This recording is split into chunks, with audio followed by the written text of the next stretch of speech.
All right, Grandma's having a hormone shift, I think. I don't know. I think because I just got a teeny bit weepy after watching the first 3 minutes of this therapist guy talk about adult ADHD and its relation to childhood trauma. And I thought, God, that's like a 45-minute video, but I only watched the first 3 minutes. And it's like I forgave myself like instantly after hearing this guy explain exactly what my experience was. And my son, and my daughter, and my husband. My daughter's husband. My friend. My other friend. The other friend. Everybody I know that relates to, that is on a regularly communication type of level with me. They're almost all of them have these problems. And I think maybe that's why we found one another and are so forgiving of one another and understanding.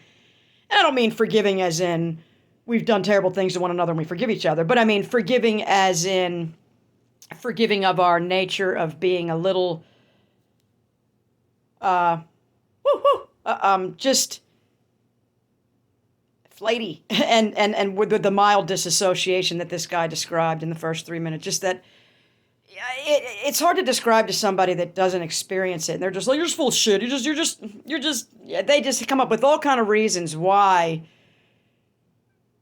we have social anxiety, or it's because you're an asshole and you don't want people to know. Or, I mean, that people come up with wild reasons why we forgot to do something when really we were so overwhelmed about something else, or that we intentionally did it because we're just selfish. And actually, our brains are like, we got like a bunch of hamster wheels going. We're like, oh my God, what are we supposed to do now? What was that again? What was it? Wow, oh my God, I had to do the haircut. Oh my God, better get over to Pasadena. Oh my God, I got to talk to runners. I got to wait a minute. Hold on.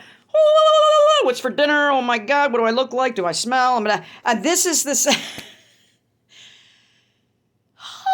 And I want to just give a shout out to the people that have grown up in chaos, which is, honestly, it's most of us. I'm not trying to be like, we're special and we need to. I'm not trying to come up with a special interest group here. You hesitate now to talk about your issues because now it's like, oh, you're just trying to, well, put your mask on, Karen. I mean, I'm saying. But good morning. I'm going to drop this link below. I haven't even watched the whole thing. I just watched the first 3 minutes and I thought, if you get down on yourself and you're always like, why can't I be as cool as my friend? And I mean, not that you constantly think these things, but I think we think them unconsciously all the time. I think we're disappointed in ourselves, and I think it leads to self-abuse instead of self-care. Whether it be neglect, whether it be drug abuse, drinking, smoking, or sitting all day and staring at the TV, or because you're trying to disengage from the talk and the feelings that consistently go on.